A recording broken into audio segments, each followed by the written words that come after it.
Hello, beautiful souls. So, continuing in this series of questions that beautiful beings in my community have asked for me to channel so we can have some greater insight and support from spirit and from loved ones and ancestors on the other side, and our guides, our non-physical energetic support system. All those beings are present with us, supporting us in this journey, especially now that we are finding ourselves to be more in fear-based thinking and in struggle and in the great challenge that is this pandemic that we're facing.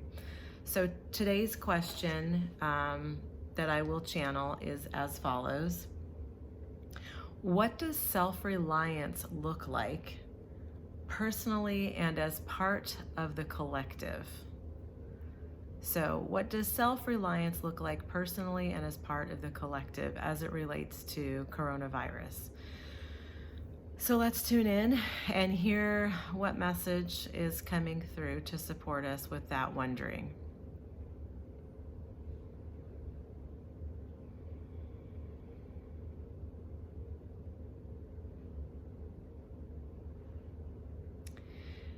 It is an interesting concept, to be sure, the use of the word self. There are so many things that everybody means by such a word. There is the self that you all call the smaller self, the lowercase self, the self that is based in the ego and the egoic thinking and the self-preservation and the grabbing what you can for oneself type of approach. And then there is the self as you understand it to be with a capital S, the higher self as it is referred to, that which is in the beyond, that which understands the interconnectedness of all beings, that which understands its part within a higher consciousness, its part within its within one's purpose here on the planet, in the beyond. And then there are all sorts of other selves, are there not? We dare not go into all the descriptions of them, but we would say that everyone generally means something slightly different when they refer to the self.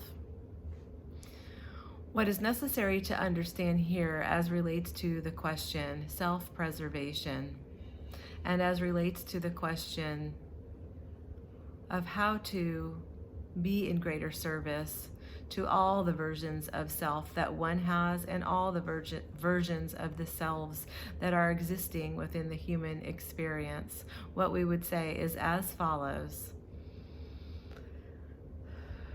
Remember that it is a foundational piece for a human to be in self-preservation, for a human to look out for their own needs predominantly as a foundation. For without this, there is the fear of annihilation. There is the fear of death, ultimately, which oftentimes is mistaken for annihilation. What we will propose or remind you all of is that there is no such thing as annihilation. And so what is being nurtured here in this time of fear-mongering, as well as fearful thinking, as well as focus on fear, etc., is just that.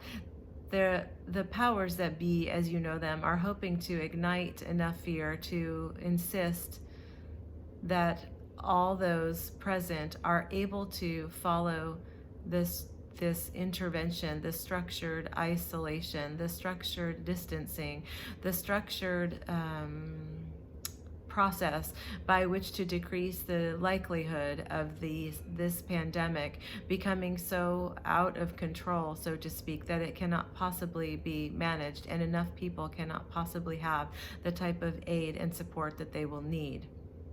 It is for good reason that fear is brought to the forefront here. It is for good reason because humans tend to respond to fear most passionately, we would say, and most efficiently and most effectively. It is a very powerful tool. We are not suggesting that there is no fear here or that you are to deny your fear. No, quite the opposite. Recognize it, please do.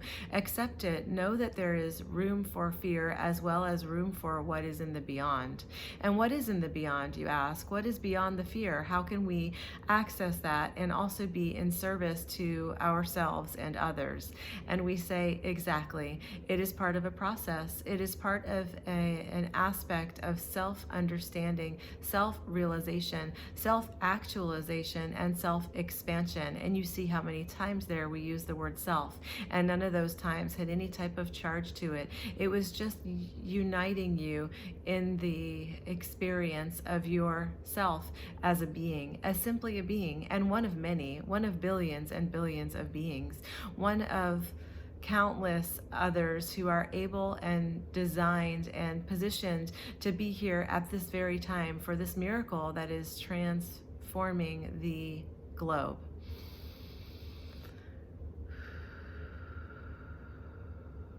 So as you ask in your deepest places within your beautiful hearts what it is that can be done, how it is that you can serve yourself and also be of service to others, we say that both are meant to be acted upon concurrently. There are so very many ways that you can be tapping into the higher wisdom that is here all around you all of the time. You could, for example, ask for guidance within your dream state. This can happen literally while you are asleep, or you can request it during your waking state right before you fall asleep, and then trust and know that you are being visited and guided and taught and opened up to the possibilities that are here for you to respond to in service to yourself and all of the selves all around the globe. You can also ask for guidance during your meditative state. We highly recommend this for you are in a more awakened state, more aware state, and able to process that which is coming through in a different way. So utilize that. We also ask that you remember that guidance is available to you during your state of play. In fact, this is a beautiful state from which to receive support and insight and direction, for you are in a light place. You are not in a fearful place when you are in a place of play, and when you are in a place of humor, and when you are in a place of joy. And yes, all of these things continue to be made available to you even in the depths of what you are experiencing as fear, and what you are experiencing as intentional evoking of fear. We do not judge this. In fact, we have just expressed to you the importance of those who are attempting to accomplish a particular behavior from a vast number of people, and fear does tend to be the most effective maneuvering for this.